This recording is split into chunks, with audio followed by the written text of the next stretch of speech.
Rain fell evenly on the roof of the Rolls-Royce Cullinan. Inside was warm. Outside's 2 blocks away.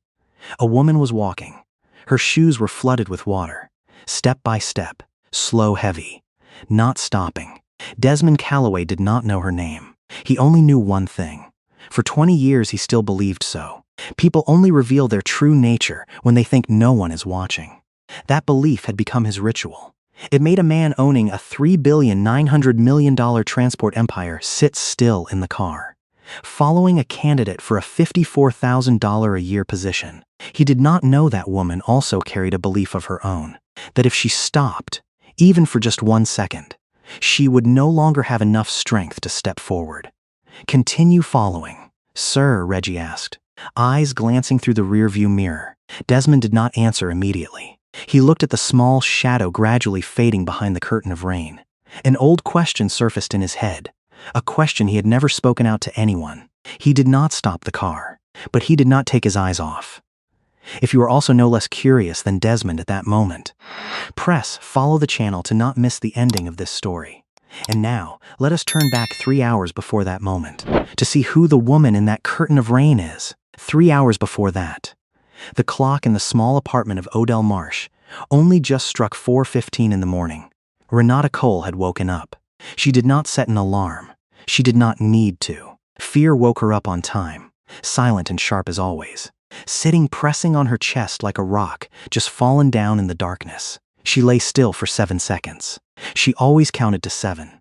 That was a habit from the worst months, a way to remind herself that the new day had not truly begun, that she still had 7 seconds with nothing wrong. Then she sat up. The apartment belonged to Odell Marsh, 70 years old, a retired auto mechanic, the person living 2 doors away from Renata's old place before she was evicted from her house. He had a 2-bedroom apartment with a sofa sunken in the middle, but always covered with a spotlessly clean blanket. 4 months ago, he knocked on her room door on a Tuesday evening and said, "Pack your stuff. You stay with me until everything is fine." No paperwork, no conditions, not a word of explanation. Renata moved in the darkness with the precision of a person accustomed to not waking anyone. She bathed quickly, cold water, because Odell's water heater had broken since September, and she could not bear to use the little remaining hot water before he woke up. She dressed in the bathroom, the navy blue blazer, bought at a thrift store 3 years ago for the price of $11. She had dry cleaned it twice since then, both times spending the money she did not really have. In the left pocket of the blazer, folded neatly into a small square equal to a matchbox, was a piece of lined notebook paper. Amara wrote it 6 months ago, with a purple crayon, when the handwriting strokes were still trembling and unsteady. 5 words. "Mom, you can do it." No period. No grammar. Only belief. Rough and absolute. Renata touched it lightly through the fabric layer. Still there, on the cabinet shelf in the living room, next to the cracked mirror, there was a faded gray cap, embroidered with the logo of a small transport company no longer existing. Renata did not wear it. She had never worn it. It was Jerome's. He died nearly 2 years ago, on the I-85 highway, in a rainy night similar to tonight. 33 years old. The truck skidded 40 minutes driving away from home, after he had stayed awake continuously for nearly 20 hours to run an extra night shift, making up for the hospital bills from giving birth to Amara. The company hired him on a short-term contract.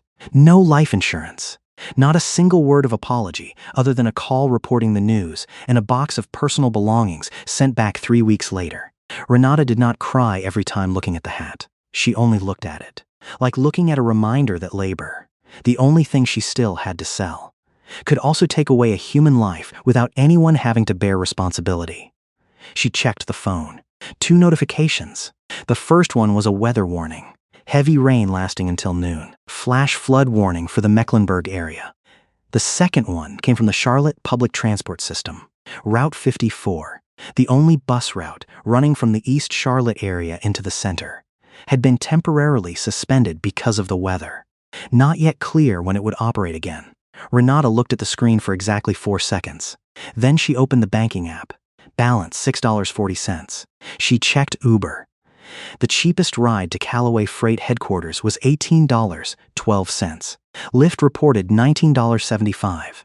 She closed both apps, put the phone down on the kitchen table, and started preparing lunch for Amara in a brown paper bag. Chicken sandwich cut diagonally the way Amara likes. An apple, a juice box. Renata wrote a yellow sticky note, pasted on the lid of the lunchbox. Wish you a really happy day. Mom loves you more than the sky. She left it on the kitchen table, next to Odell's coffee mug. Then she tiptoed into Amara's room. The little girl lay on her side, 2 hands hugging tightly the stuffed bunny named Clover, its ears already limp because of washing too many times. Renata kneeled down by the bed, brushed a lock of hair off her child's forehead, whispered something too soft to hear clearly. She stood up, held the plastic bag containing documents, slipped on the old sneakers, stuffed the high heels into the bag, then stepped out the front door, into the curtain of rain. The bus station was completely empty. The mica glass pane on the shelter roof had cracked, having no effect anymore. The electronic board reported, "Service temporarily suspended." Renata stood there for 11 seconds. She looked towards the east, towards the center. 6 miles. She looked at the watch. 6:42. The interview at 9 o'clock. She still had time, but only just enough. If she walked fast, if she did not stop. Her shoes were already old but still polished clean. The blazer was already frayed but still ironed flat. Her plan had collapsed, but her legs could still move. Renata turned towards the east and began to walk, not because she had any other choice, but because choices had been taken away from her too many times, to the point that the only thing left was the decision to continue stepping. And that, she had told herself for a very long time, was something no one could deprive. The rain slapped into her face before she finished walking the first block of houses. Cold, persistent, creeping into every gap of the fabric layer, every thread line, every patch of exposed skin. It soaked through the blazer in just a few minutes, pressing the fabric layer tightly against her shoulders like a second skin made of coldness and moisture. The sneakers, originally already worn out at the soles, began to suck in water with each footstep. By the second block of houses, they emitted a light squelching sound on the road's surface, a rhythm she could in no way keep silent, no matter how carefully she stepped. She hugged the plastic bag tightly to her chest. Inside, wrapped in a large-size Ziploc bag she took from Odell's kitchen drawer, was her entire documents. Resume 2 recommendation letters, a printed copy of the recruitment news, a photocopy of the Social Security card, all that she needed to prove herself worthy of being hired. Wrapped tightly in multiple layers of plastic, because she did not have the ability to let the rain erase the only evidence for her capability. She walked past a gas station on Monroe Street, where a man was running from the car into the store, a newspaper covering his head, mouth muttering, cursing the weather. She walked past a laundry shop still pitch dark, chairs stacked on top of tables, the closed sign hanging askew. Not a single other person was walking. In all directions, the sidewalks were all empty. Vehicles glided past in the curtain of rain like a school of fish swimming in murky water, headlights blurred. Drivers hidden behind the layer of glass, blurred by steam. She was the only person walking in a city built for those who had cars. 18 months ago, Renata used to have a car. A 12-year-old Honda Civic with more than 167,000 miles and an engine error warning light that had never turned off. She used to have a job, management assistant at a small regional transport company, in charge of scheduling routes for a fleet of 42 vehicles across the Carolina region. She was good at that job. Her old superior used to write like that, with white paper black ink, organized, reliable, steady under pressure. Those words were still living in one of the 2 recommendation letters, being wrapped tightly in front of her chest at this moment. Then the company restructured. That was the word they used. Restructuring. As if the cutting of 23 positions and closing 2 offices was an architectural decision, a renovation, something neat and intentional. Renata's position was erased on a Tuesday. She was handed a box to pack things and 2 weeks of severance allowance. 2 weeks. For 3 years of working. That was the conversion rate for her labor power. Jerome died 4 months before. That cutting round, that pain had not yet healed in time when the second shock already rushed in. No reserve money. No person to share. Only Renata and a child, facing a loss stacking upon another loss. So Renata became everything: mother, breadwinner, chef, driver, nurse, accountant, storyteller before sleep time, the alarm clock every morning. She shouldered all acting roles because no one else appeared on that stage anymore. Then everything poured down at the same time. Losing job in March, losing health insurance in April. In May, Amara suffered severe ear inflammation not responding to the first antibiotic course. Emergency, specialized line transfer, follow-up examination. Total bill $2,400. Not able to be paid. Transferred to debt collection party. Credit score collapsed. Rent money reached due date on the first day of June. Renata paid by the last saving pennies. The first day of July, she could not afford to pay. August, she begged the landlord to extend. September, eviction notice paper was sent to. October, her mother and child went out to the street. 74 job application forms in 14 months. She recorded them on a spreadsheet in the phone, updating it like a prayer list. Company name, application submission date, position, result, 74 lines, 68 no replies, 6 times being called for interview, all 6 times ended the same. A polite email. We have decided to choose another candidate. Wish you luck. We encourage you to apply again next time. She had never stopped submitting applications. The interview this morning was the 7th time. Callaway Freight, operations coordinator position. Salary $54,000. Having insurance. It was not a dream job. It was a lifeline wearing the form of a job title.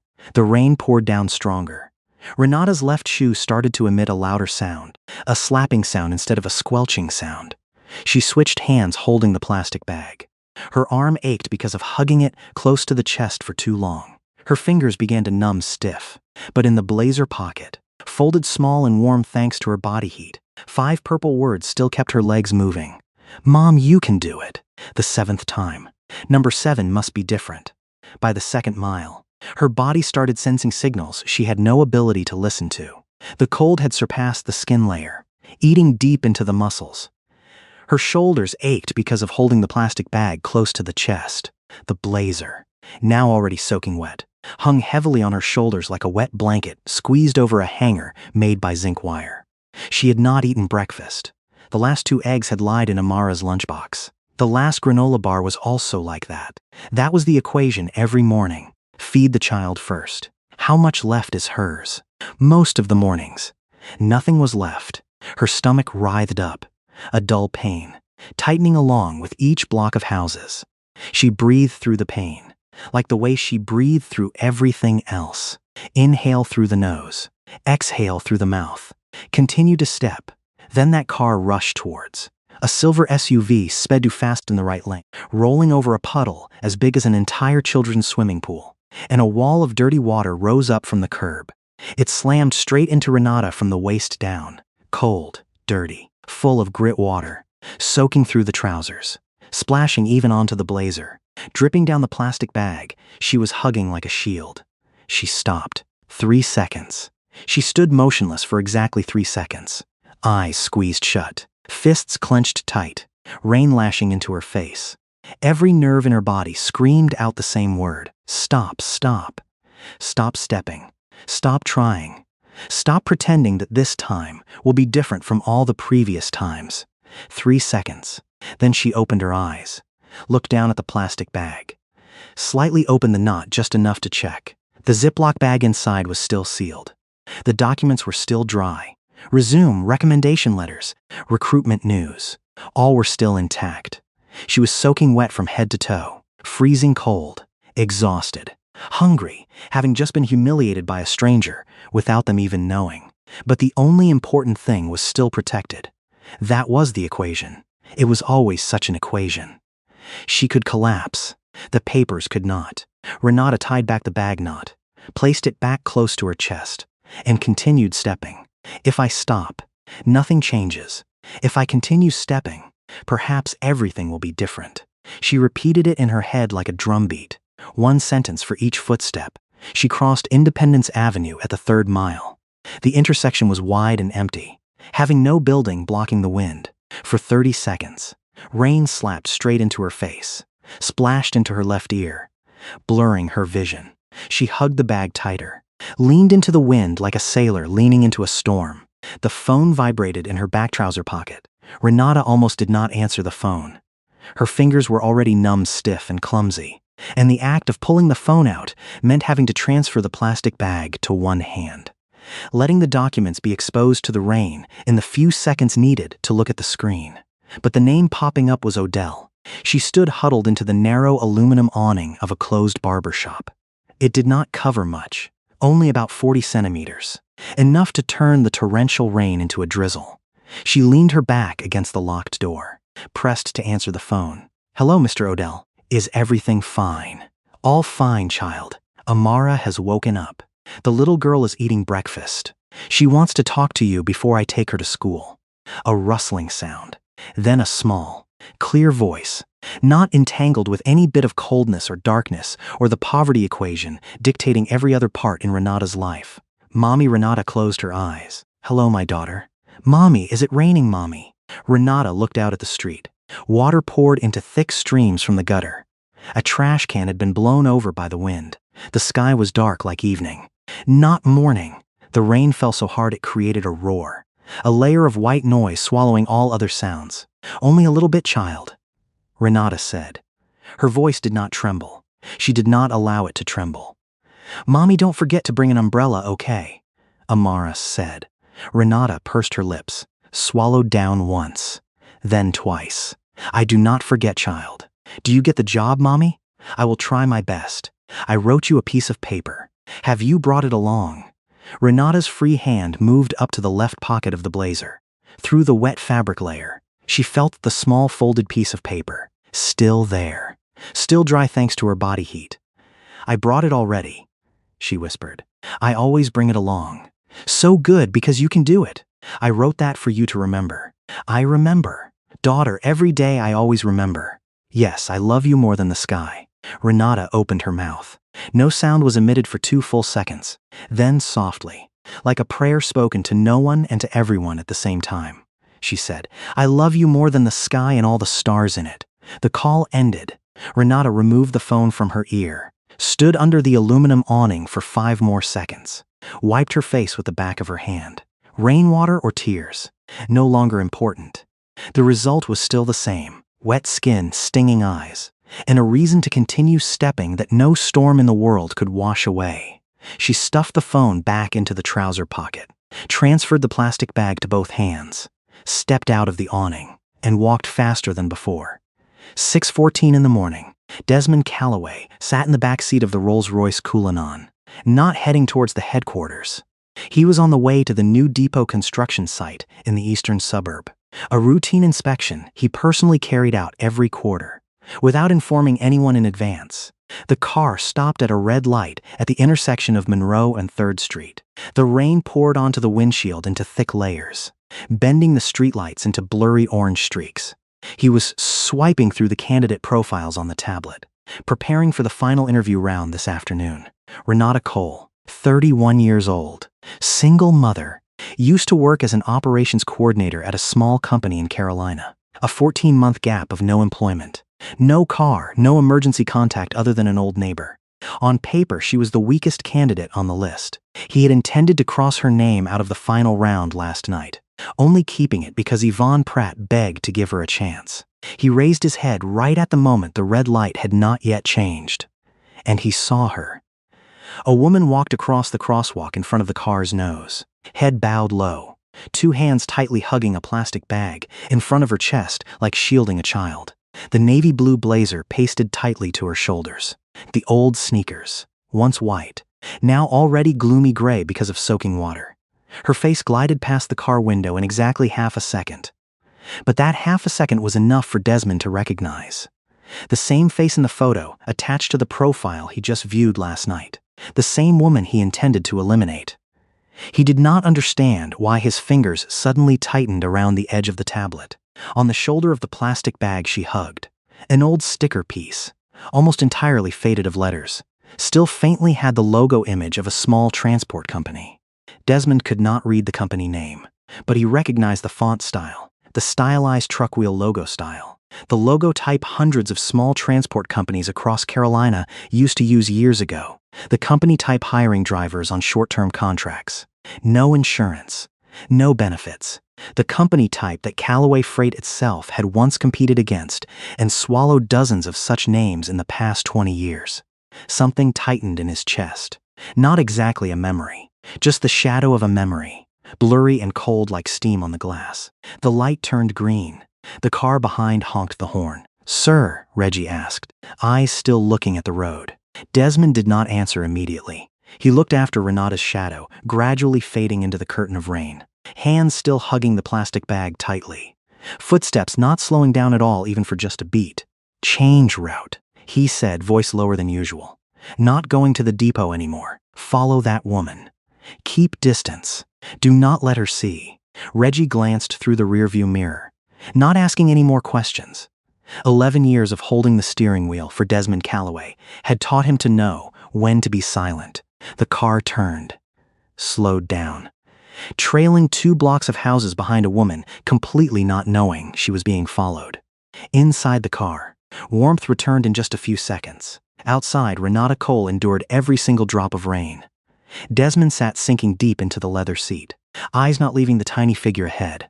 In his head, another image was trying to surface from a place he had buried completely for 20 years. A pair of soaking wet shoes placed next to the door. Another woman, another rainy night. He was not yet ready to look straight into it. Odessa Callaway was not a grandmother in the true sense of bloodline, although throughout his life, Desmond always called her so. She was his mother's aunt, the only person who raised her hand to adopt him the year he was 6 years old, when his mother disappeared from his life completely, without a word of farewell, without a contact address. Odessa worked 2 shifts at an industrial laundry shop on Wilkinson Avenue. The morning shift started at 6 o'clock. The evening shift ended at 11 o'clock late at night. She did not have a car. She went to work by bus, the only route running through that area, a route that was often late, often canceling trips in the winter.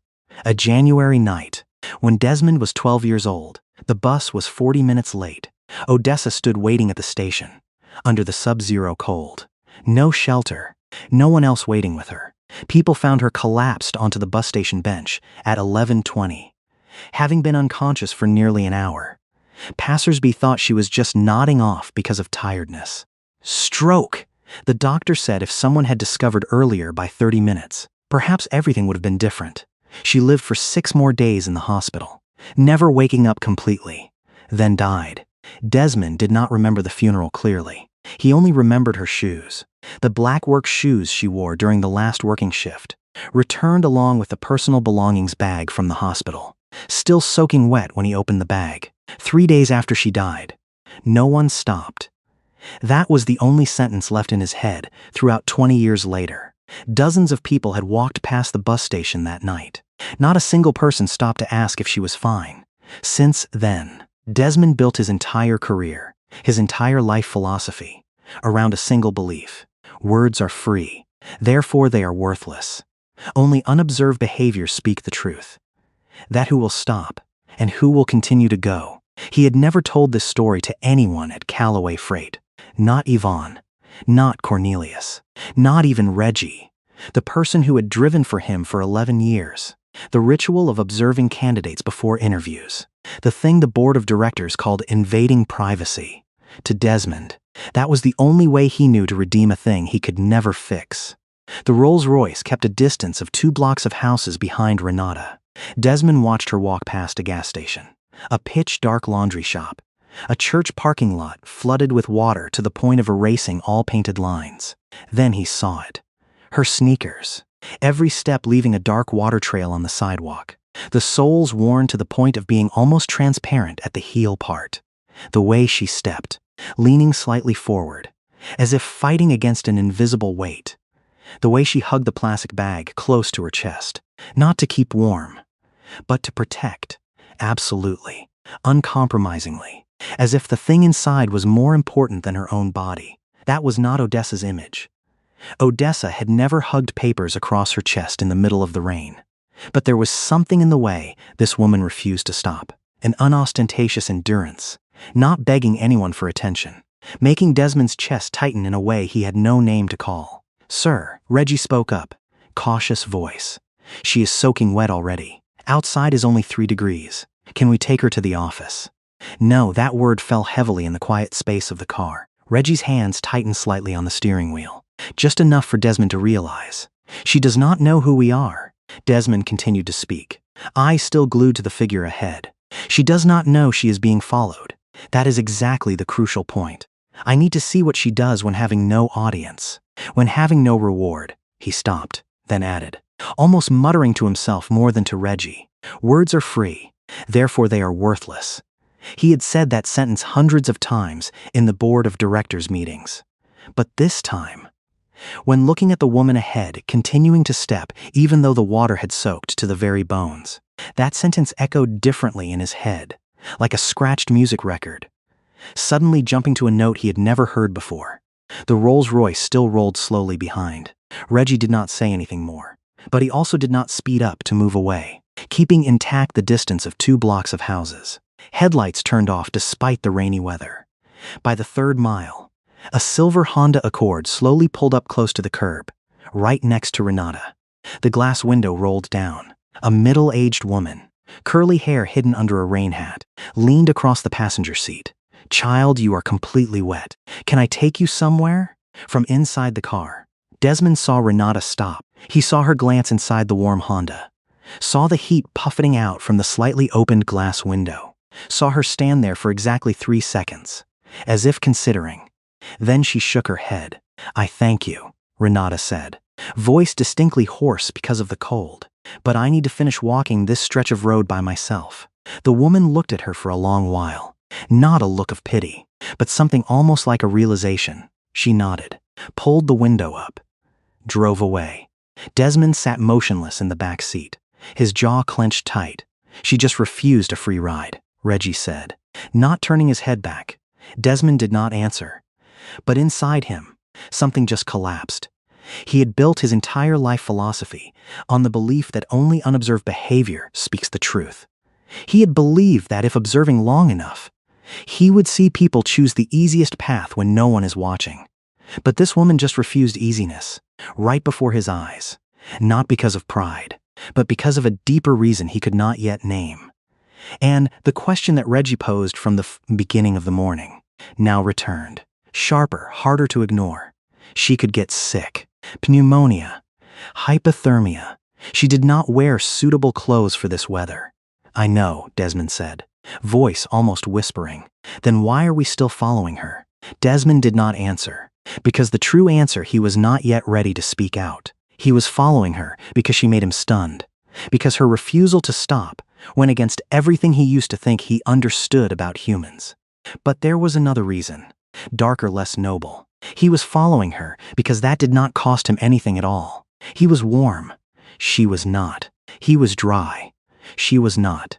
He was observing her pain from the comfort of the heated leather seat upholstery, and a part in him, a part buried deep under the suits and the empire and the philosophy about words being worthless, knew that his own immobility was also a test. Not for her, for him, and he was failing. Reggie still drove. Desmond still observed, and 2 blocks of houses ahead, Renata still walked, completely not knowing the man who would decide her future was measuring her from behind the layer of black glass, while doing nothing to lessen the weight she was shouldering. 4 hours before that was close, but nearly a mile and a half of rainy road was a completely different distance. Renata stepped across the boundary of the commercial district, where the buildings started to be taller, the sidewalks wider, and with each block of houses, the world around her became cleaner, newer, more expensive. Callaway Freight headquarters appeared from 3 blocks away, 14 floors of glass and steel towering amidst the gray Charlotte sky. Renata had looked up this address last night on the phone, memorizing every street corner, looking carefully at the building facade through Google Street View, so as not to hesitate when arriving, not to look out of place, not giving anyone a reason to doubt. She belonged here. She did not belong here. She knew that, but she had arrived, and being present at this moment was enough. 6 miles, 1 hour 47 minutes. The step counter on the phone displayed 13,214 steps. She did not look at it. She did not need any number to confirm the thing her body already knew. Every muscle was aching. Her feet were swollen in the flooded shoes. Her fingers were stiff, the fingertips slightly purplish pale. But she was on time. 8 o'clock and 5 minutes. 9 minutes early. She pushed the revolving door to step into the lobby, and the warmth rushed into her body like a wall. The air conditioning, 72 degrees, embraced her soaking wet body with a gentleness almost making her knees buckle. Marble floor. High ceiling. A large photo of a silver-haired man in a dark suit hanging on the wall behind the reception desk. She did not look for long. She still had things needed to do first. The restroom was on the ground floor, the third door after the elevator bank. She walked fast, leaving wet footprints on the marble floor, hoping no one noticed. The door closed behind her back, and for the first time in nearly 2 hours, she was alone in a room having walls, having a ceiling, having a mirror. She placed the plastic bag on the sink, opened it, checked the Ziploc bag inside. Dry, everything inside was completely dry. Resume recommendation letters, documents, all intact. She exhaled a long breath, trembling, carrying the weight of 6 miles of road. Then she started working. She took off the sneakers, stuffed them into the plastic bag, slipped on the black high heels brought along the whole way. Dry, fitting perfectly. She became 5 centimeters taller, and her posture changed immediately, as if the shoes reminded her of a version of herself she was still trying to find again. She took off the blazer, draped it over the sink, wrung it with both hands. Water flowed out into streams. She wrung again, until it was only damp but no longer dripping.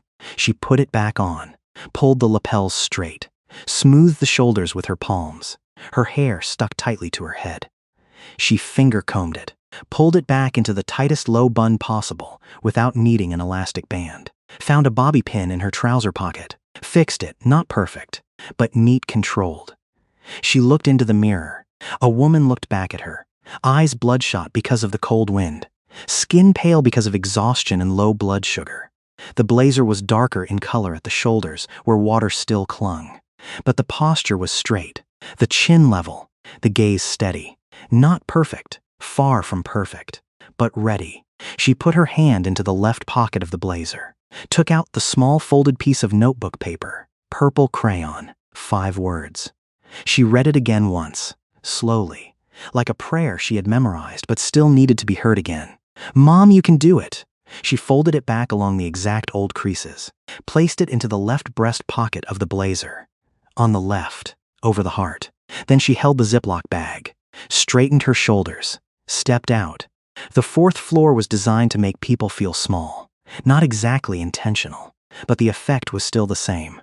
Ceiling 3.6 meters high, gray carpet clean to the point of looking like it was just repainted.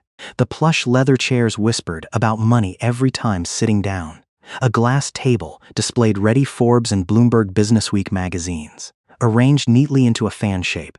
Renata sat in the 2nd chair counting from the door. She chose intentionally, not the first chair. Too rushed. Not the last chair. Too passive. The 2nd chair. Present, existing, but not looking desperate. 3 other candidates sat in the room. A man in his 30s in a graphite suit flat to the point of seeming like it just had the tag cut. A woman in a plum red blazer, hand holding a leather briefcase, exuding confidence like a type of perfume. And Trey in his 20s. Navy blue suit, expensive watch. Hair combed back with something smelling of sandalwood. All were dry. Not a single hair strand out of place. Not a single wrinkle on the shirt fabric. They arrived by personal cars.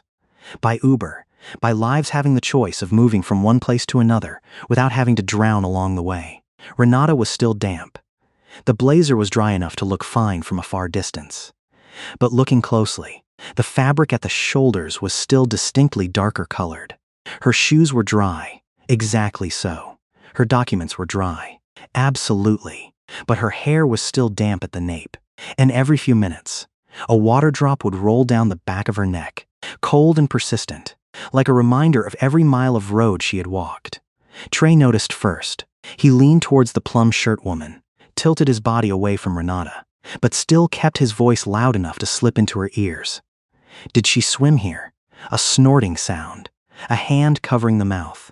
Gazes glancing towards Renata, then hurriedly turning away, pretending like never having looked. Renata heard. She felt that sentence land on her skin the way the rain had done. Cold, intentional, designed to soak deep. She did not react. Not a single frown. Not a harsh look. Not once clenching her jaw. She only opened the Ziploc bag on her lap, took the resume out, reviewed it again. Every page, every line, as if the only person in the room was herself. The pure white paper, clean ink. Not a wrinkle, not a dirt spot, not a water drop.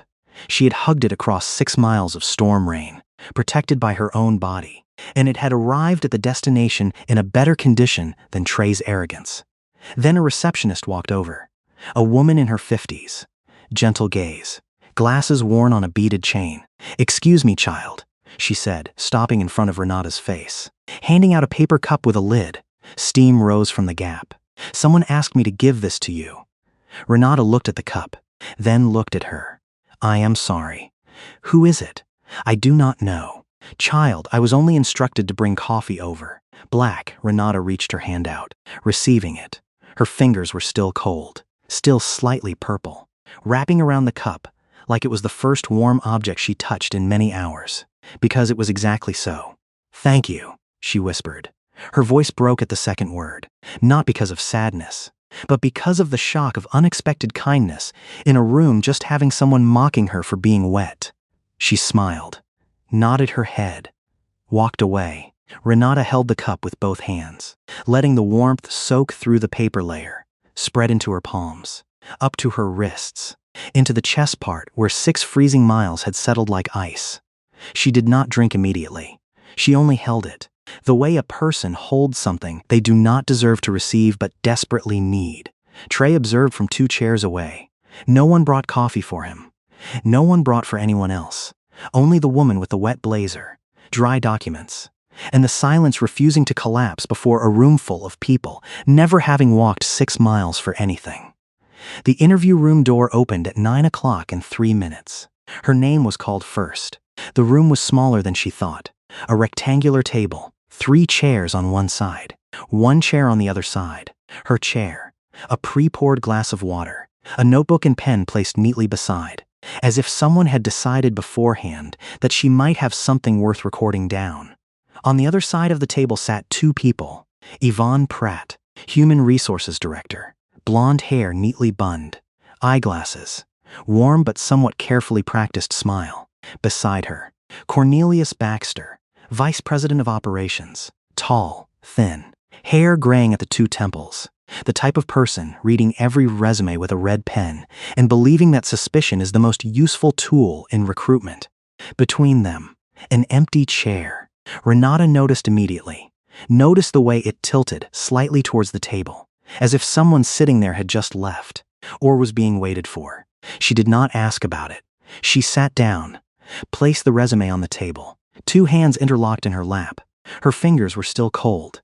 She clenched tight to stop them from trembling. "Miss Cole," Yvonne began, glancing through the documents. "Thank you for coming, especially in a weather like this today. Thank you for giving me the opportunity," Renata said. Her voice was steady.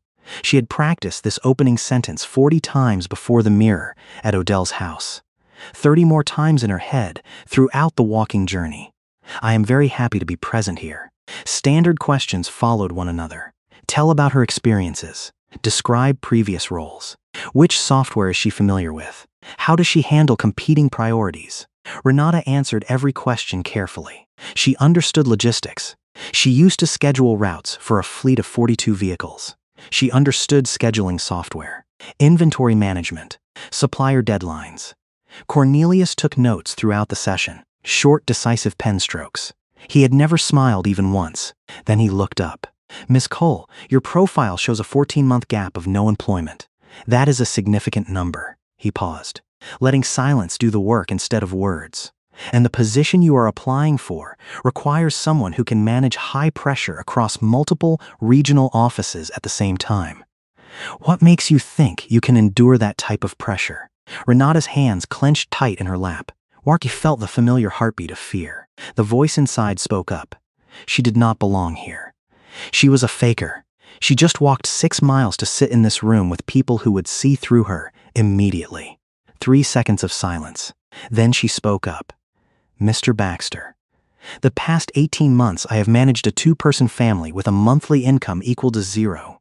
I coordinated emergency accommodation for my daughter across 3 facilities, 2 food banks, and a state medical support program, all at the same time, all with different eligibility deadlines, different paperwork requirements, and different deadlines. She stopped, not to create an effect, but because the next sentence was the realest thing she ever said in a room full of strangers. I have managed supply chains my whole life. Mr. Baxter, I only never had a job title for it. The room was silent. Yvonne's pen stopped. Her eyes widened, not because of pity, but because of a realization, the kind of look saying that I had underestimated you. And I know that. Cornelius looked at Renata for a long while. The red pen was motionless. His jaw clenched. He did not nod, did not smile, but he also did not counter. And with Cornelius Baxter, silence was the closest thing to concession. Renata exhaled. Her hands loosened. The panic retreated, not disappeared, only quieted down, suppressed by something stronger. Then the door opened. Renata heard before she saw. The soft clicking sound of the doorknob. The sound of air shifting when the room pressure changed. Footsteps on the carpet, even unhurried, the kind of footsteps owning every room they step into. She turned her head. A man stepped across the threshold. Tall silver hair, dark suit hugging tight to the body like it was just tailored this morning. He did not carry anything in his hand. No briefcase, no phone, no coffee cup. Only presence. The kind of presence making the whole room arrange itself without anyone requesting. Yvonne sat her back straight. Mr. Calloway, we did not think you would arrive. I know, he said. Did not add anything else. He stepped towards the empty chair. Sat down, unbuttoned his suit with a practiced motion, placed 2 hands flat on the table. Renata's stomach sank. She recognized him. Not from the walking journey. Not from the car she had never seen. From the main lobby. From the giant photo hanging behind the reception desk. Silver hair. Dark suit. Same face. Only now less than a meter away from her. Looking straight at her with eyes not revealing anything. Desmond Calloway. CEO, the name on top of the building. On top of all papers. On top of everything. And he was sitting in the empty chair. Looking at her. Desmond observed Renata for exactly 5 seconds. The blazer was still damp at the shoulders. Her hair was still slightly wet at the nape. 2 hands interlocked on the table. Steady but having a slight tremble. Cold or nervous. Perhaps both. But her back was straight. Her eyes looked straight. She did not look away. She did not apologize for her appearance. She did not shrink herself. Miss Cole, Desmond said. I have a question. Renata swallowed her saliva. Yes, sir. Why did you not reschedule your appointment when seeing the weather this morning? The question fell into the room like a rock falling into still water. Yvonne held her breath. Cornelius's pen froze mid-line. Renata looked at Desmond Calloway. Looked at the man owning everything. The person never having, in his entire adult life, been forced to choose between walking 6 miles under the rain or losing the only chance he had got in 14 months. She did not consider her answer. She did not calculate. She only spoke the truth. Because I have waited 14 months for someone to give me a chance. I have sent 74 job application forms. I have been rejected 6 times. This morning the bus was canceled, and I did not have enough money to take a car ride, but I could walk. So I walked. She paused. Her voice did not tremble at all. I will not let the rain take away this chance. The room sank into silence. Not the polite silence usually seen between interview questions. A real silence. The kind that fills up the space when something truthful has just been spoken out and no one knows what to say next. Yvonne's eyes lit up. Cornelius's pen lay motionless on the table. And Desmond Calloway, the man who had built a $3,900,000,000 empire on the belief that words are worthless and only actions are trustworthy, sat completely motionless. Because he was no longer looking at Renata Cole. He was looking at Odessa Calloway. The black work shoes placed next to the door, soaking wet, waiting for the next working shift that never arrived. His jaw clenched. Only once. Only enough so that, if anyone had observed him throughout 11 years, could have realized, 2 floors below the lobby, Reggie sat on a leather chair near the entrance, waiting. He could not see the interview. He could not hear it. But in the way people who understand others clearly sometimes simply know, he felt something had just changed. Like a wall somewhere very high above him just cracked a line that would never heal completely. That afternoon, in the 14th floor meeting room, a debate broke out. "She is below standard," Cornelius said straightforwardly. "No degree, no certificate, 14 months out of the labor force. Her previous job was at a company no one ever heard the name of, managing a vehicle fleet only 1/10 our scale. On paper, she is the weakest candidate we have ever met today." Her answer was very strong, Yvonne countered. The supply chain part was truly impressive. She understands logistics at an instinctual level. Instinct does not operate an entire routing region. I need someone proficient in software, able to manage supplier deadlines, able to withstand pressure from 9 regional managers where no one cares about anyone's personal story. I need capability, documented, verified, measurable. She needs people who know how to show up. Desmond spoke softly, still standing with his back towards the window. Cornelius was silent. "Sir," Desmond turned back. "You want it to be measurable. Fine." She walked 6 miles under the storm rain to get here. She arrived 9 minutes early. Her documents were perfectly dry. Her shoes were changed. The blazer was wrung dry by hand and worn again. She sat in the waiting room, where another candidate mocked her, and she did not flinch at all. She opened her resume and reviewed it as if she was the only person in the room. He stepped towards the table, placed 2 hands down on the table surface. "I am not hiring her out of pity. I am hiring her because she walked 6 miles under the rain and arrived exactly on time with dry documents. That is not desperation, Cornelius. That is excellence in operation." Cornelius's jaw clenched. "And if she cannot handle the system, if the gap in the profile means she has lost her rhythm, if personal circumstances affect reliability, then she is eliminated," Desmond said, without hesitation. 90 days probation, standard condition, same expectation like every other new employee, no special exception, no lowering standard. He stopped. "If she cannot do the job, she leaves. Like anyone else." Yvonne looked at the 2 men. "So we hire her. We give her the same chance we give anyone," Desmond corrected. "She only needs to prove herself worthy of keeping it, like everyone else." He paused for a beat. "The only difference is I already know what she is willing to go through to be present here. Most other candidates, I can only guess." Cornelius slowly folded his arms. He did not agree. Not yet agreed. But he also did not counter anymore. And in that room, with that man, silence was exactly permission. Yvonne made the phone call that afternoon. Renata answered the phone after 2 rings. She was completely silent for 4 seconds after hearing the offer. Then, in a voice carrying in it the weight of 74 job application forms and 6 unanswered prayers, she said, "When can I start?" Renata started working at Callaway Freight on a Monday morning. She arrived 40 minutes early.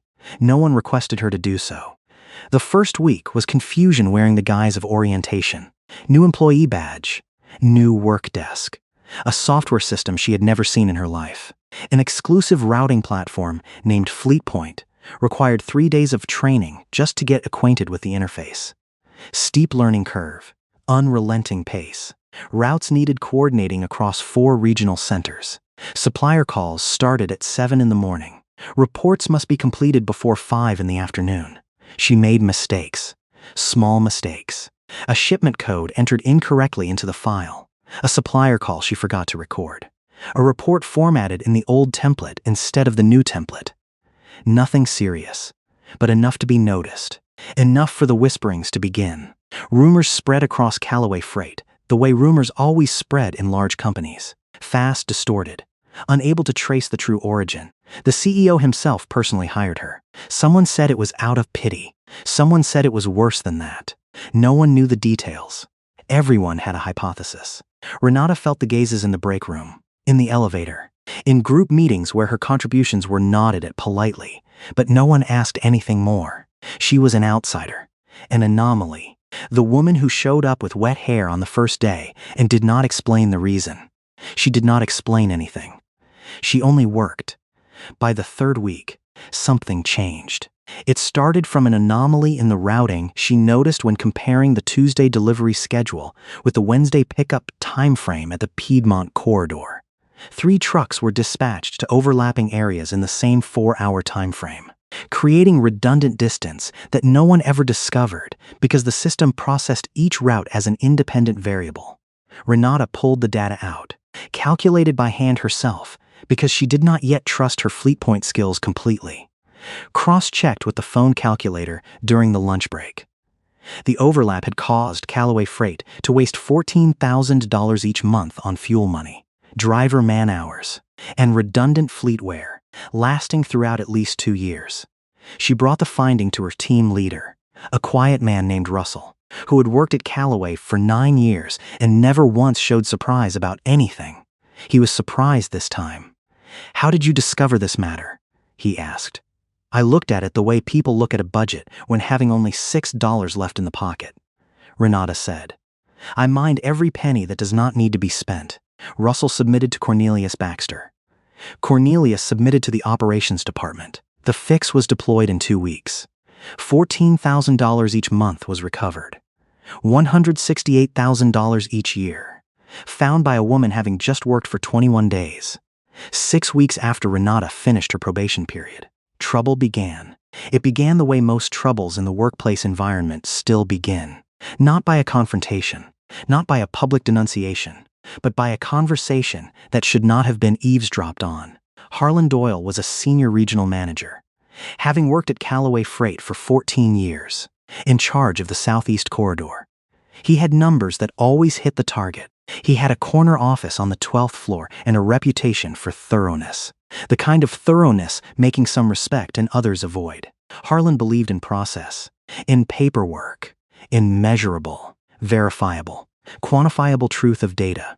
He did not believe in exceptions and touching stories, or in hiring decisions made by a CEO who had not sat in a coordinator interview for over 3 years, then suddenly showed up for exactly 1. That made him uncomfortable. Silently at first, then less silently. In a routine background check for a new employee, a detail surfaced that Harlan did not expect. Renata Cole used to be evicted from her living place 16 months ago. Her credit score was below 500. She had a hospital bill debt being transferred to a debt collection party, an unpaid utility money sum, a history that, when reduced to numbers on a screen, painted a picture of financial instability that Harlan found hard to reconcile with letting a person handle daily logistics worth hundreds of thousands of dollars. He brought the issue up in a management meeting. No malice, with precision. "I do not doubt her work performance," Harlan said, leaning forward at the meeting table. "I am questioning the risk level. We have granted operational access rights to a person having a documented history of financial instability.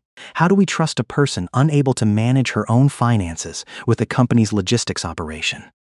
The room was silent, not because of an unfair question. It was not unfair at all. It had logic behind it. The kind of logic looking reasonable on paper and devastating in reality. The kind of logic confusing circumstances with character, confusing poverty with incompetence. Yvonne Pratt spoke up to counter gently. "Her performance index is above average, Harlan." Mr. Baxter himself signed off her evaluation.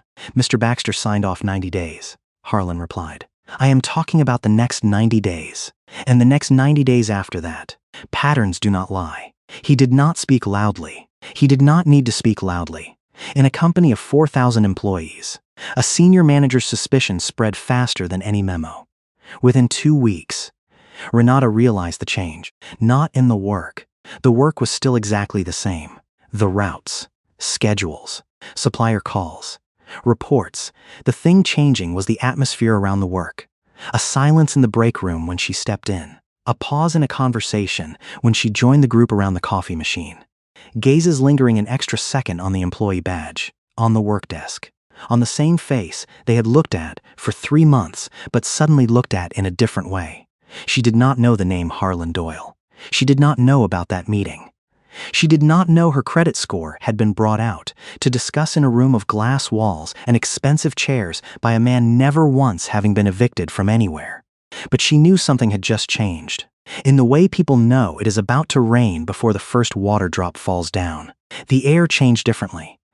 The pressure dropped, and she began to mentally prepare for a thing she could not yet see. One evening, Renata sat on the living room floor of Odell's house, helping Amara glue cotton balls onto a paper cloud for a school project. The apartment was warm. The desk lamp was set low. Clover, the stuffed bunny, leaned against a pillow, as if supervising. Her phone vibrated. An email, the internal company newsletter. Nothing urgent, but the act of glancing at it pulled her back to the building, back to the hallway, back to the silence that had begun to follow her like a shadow. She thought about quitting the job. That word appeared in her head, already fully formed, as if it had always been waiting there. Quit, leave, find another job, a place where no one knew her credit score, a place where she did not have to prove she was worthy to exist in a building she had contributed to making operate more efficiently. "Mommy," Amara's voice pulled her back. The little girl looked up at her mother with brown eyes, completely not knowing about credit scores or background checks or the weight of being judged for the worst chapter in one's life. "Do you like the new job, Mommy?" Renata looked at her daughter, looked at the cotton balls, looked at the paper cloud, looked at the purple crayon Amara always tucked behind her ear in case she needed to write something important. "I like it a lot, my love," Renata said. Her voice did not tremble at all. She put the phone down, took the glue, pressed a cotton ball really tight onto the paper cloud, held it intact until it stuck completely. She would not go anywhere at all. 3 floors above Renata's work desk, in the corner office having a view of the city, Desmond Calloway was reading Harlan Doyle's email. He read it once, then read it again, then closed the laptop without replying. He turned to the window. The city was brightly lit below, thousands of lives only present through the moving vehicle lights and glowing windows. Somewhere out there, a woman who used to walk 6 miles under the rain was wondering whether to stay at a job where someone had just decided that her past was more important than her present. Desmond said nothing, did nothing. Not yet at this moment. But his jaw clenched tight, and 2 hands placed flat on the work desk did not relax at all. Meridian Foods was a contract worth $2,300,000, and Callaway Freight was about to lose it. The problem had been smoldering for months. Late shipments, missed delivery windows, complaints from warehouse managers across 4 states continuously receiving goods 12 to 18 hours late, always falling into the same period, November to February. Winter. Harlan Doyle was in charge of the Meridian account. He had poured all resources into this problem, changing vehicle routes, adding drivers, extending work shifts. Nothing had an effect. The delays still continued, regularly like falling snow, and every missed delivery window made Callaway lose more prestige that the company could not afford to lose. The purchasing director of Meridian had sent an official notice: fix the delay in 30 days. Or the contract would switch to a competitor. 30 days. $2,300,000. Harlan had 17 days left, and he had run out of ideas. Renata found out the problem on a Tuesday evening at 11:40 at night. Amara had slept. Clover clamped under the little girl's chin. Odell's apartment was quiet, only having the sound of the refrigerator running and the soft clicking sound of the 6-year-old laptop getting burning hot if used for more than an hour. Renata was reviewing the Piedmont Corridor routing data for another matter when she realized the same pattern she had discovered a few weeks ago, only on a much larger scale. The FleetPoint software calculated the optimal route based on distance, traffic density, fuel efficiency, but did not account for seasonal weather. Not truly, not in a flexible way. It used fixed average figures, yearly averages, meaning that in winter, when ice, fog, road closures changed conditions every day, the software still dispatched trucks along routes, looking efficient on the screen, but in reality, impossible to travel in real life.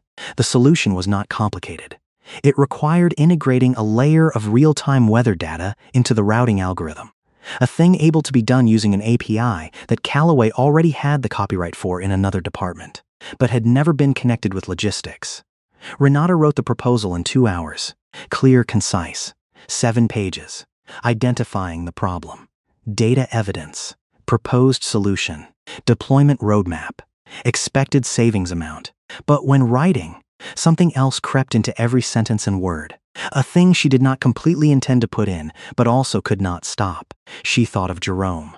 Of the nights he drove continuously for 20 hours because the company hiring him never took into account the fact that humans have limits.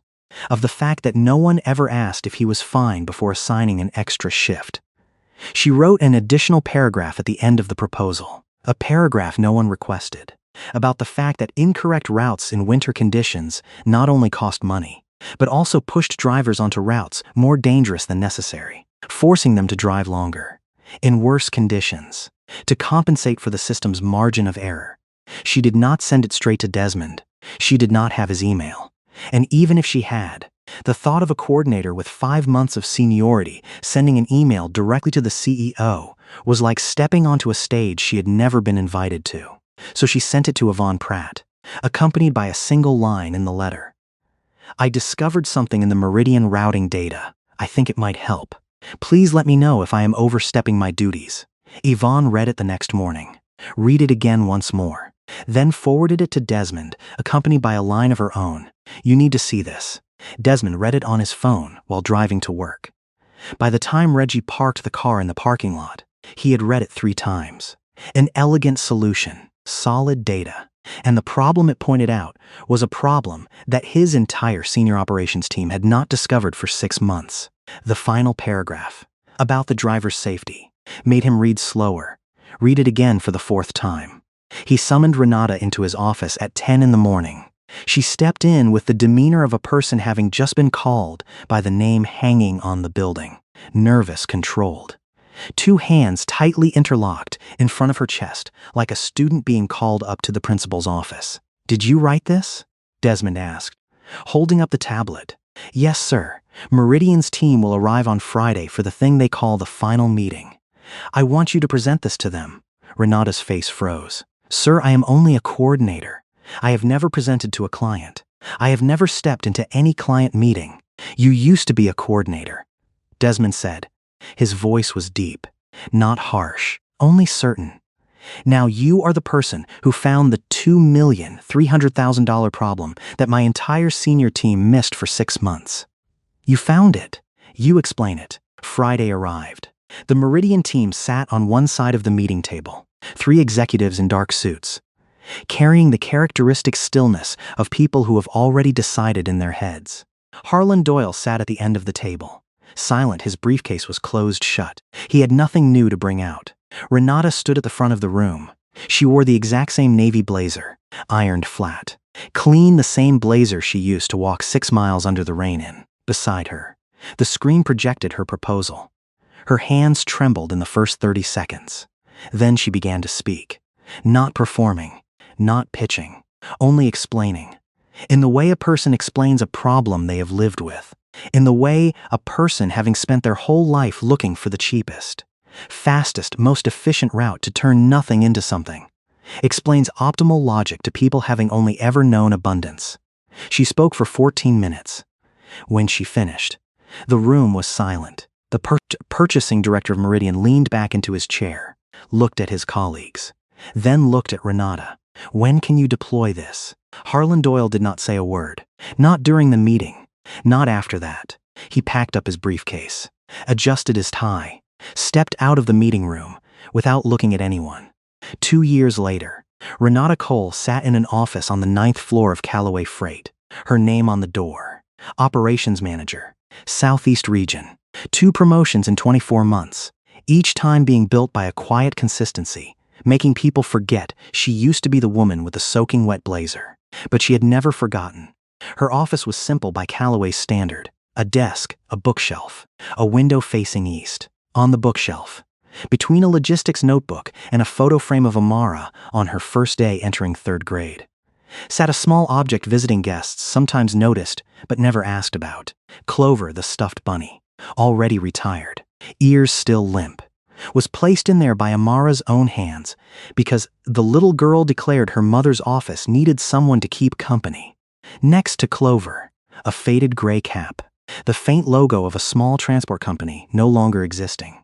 Amara was 9 years old. The little girl had her own room in the apartment Renata rented using her own salary. 2 bedrooms, clean kitchen, heater operating well, windows letting light filter in without letting drafts blow through. Not luxurious. The kitchen countertop made of laminate, standard type carpet, but it was theirs. The door could be locked from the inside. No one could take it away. Amara had health insurance, having dental too.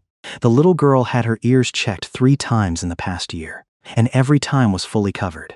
The little girl read books 2 grades ahead compared to her age. The little girl participated in the art club at school. The newest watercolor painting, the shape of a butterfly, was pasted on the refrigerator using a star-shaped magnet. Renata bought a car, pre-owned.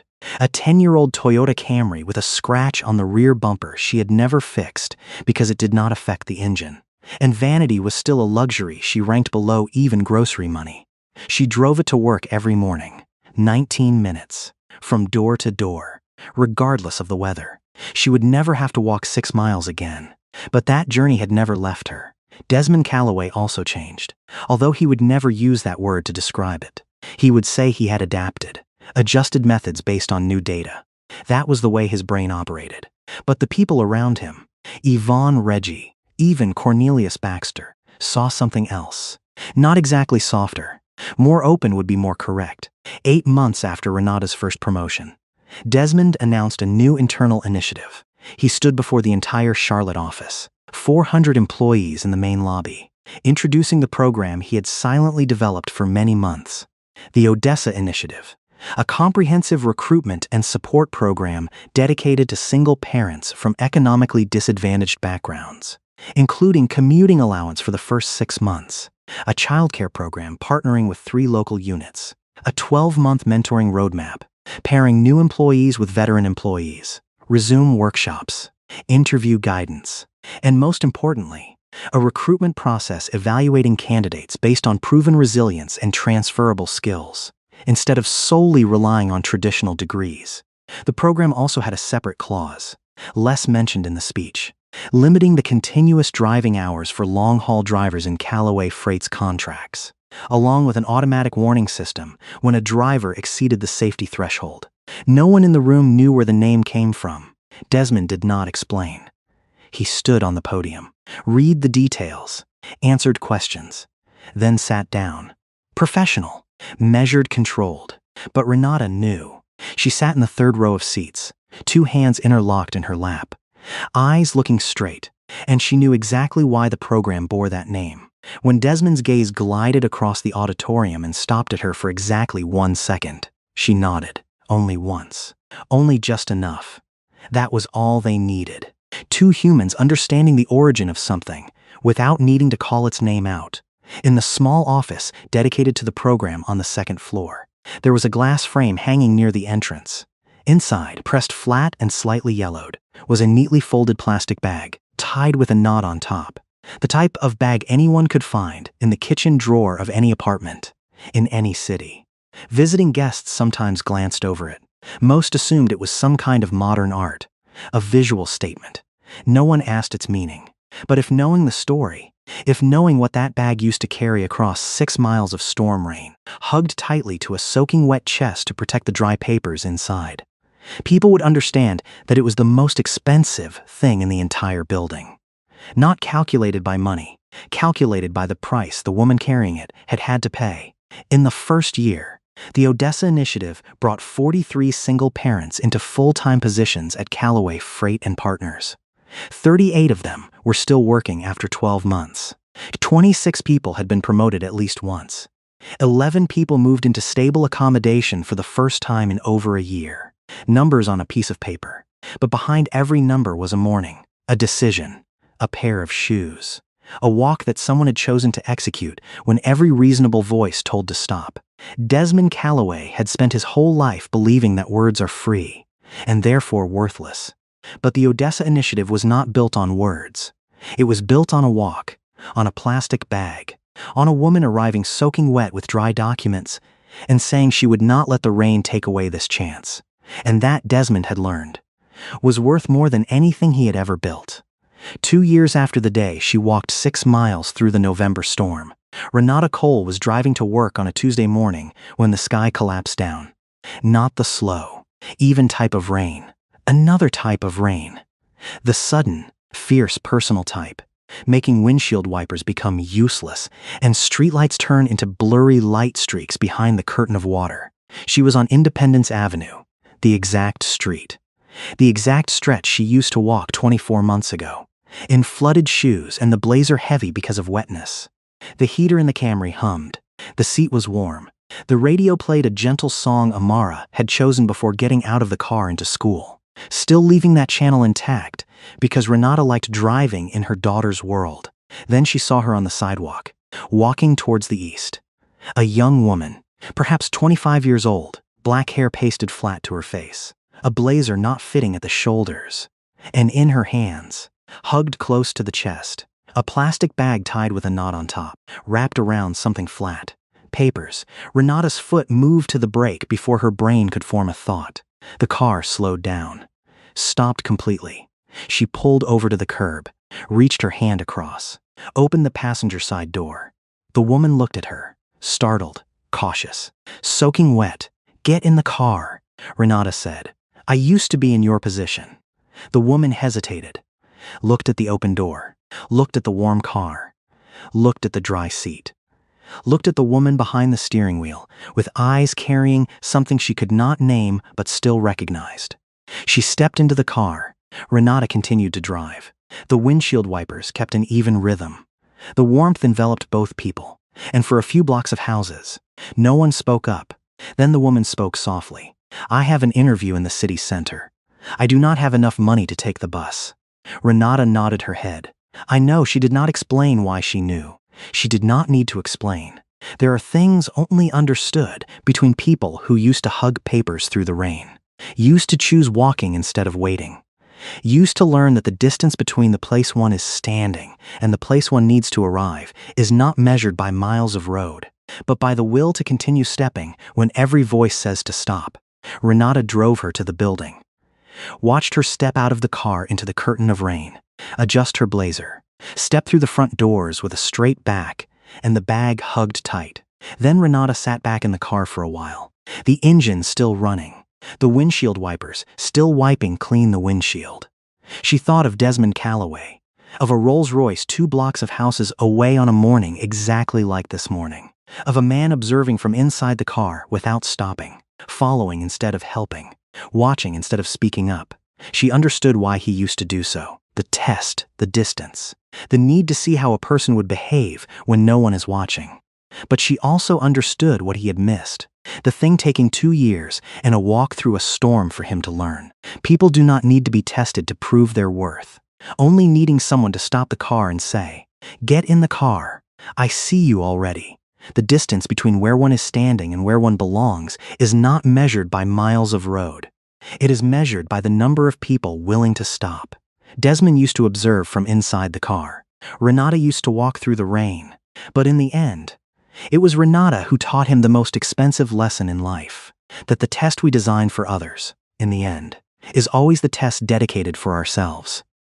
And she had passed it, not by walking 6 miles, not by arriving exactly on time, not by keeping the documents dry while her body was trembling because of the cold. She passed it by stopping the car, by doing the thing Desmond could not do on that November morning of that year, by looking at a stranger in the rain and choosing, without a bit of hesitation, without calculation, without a single thought about the price to pay or the thing she would receive back, simply to help. That is the lesson. That is the entire story. Not wealth, not power, not the distance between a Rolls-Royce and a pair of soaking wet shoes. Only a woman remembering the feeling of walking alone in the rain and refusing to let anyone else have to go through that alone anymore. Thank you, friends, for listening to the story of Renata and Desmond today. If this story makes you remember someone who has never given up, please share it with them. Do not forget to leave a like if the story touches you, and let me know in the comments section. Have you ever been in Renata's situation? Or have you ever been the person stopping the car to help someone? Remember to follow the channel to not miss the next stories. See you, friends, again in the next episode.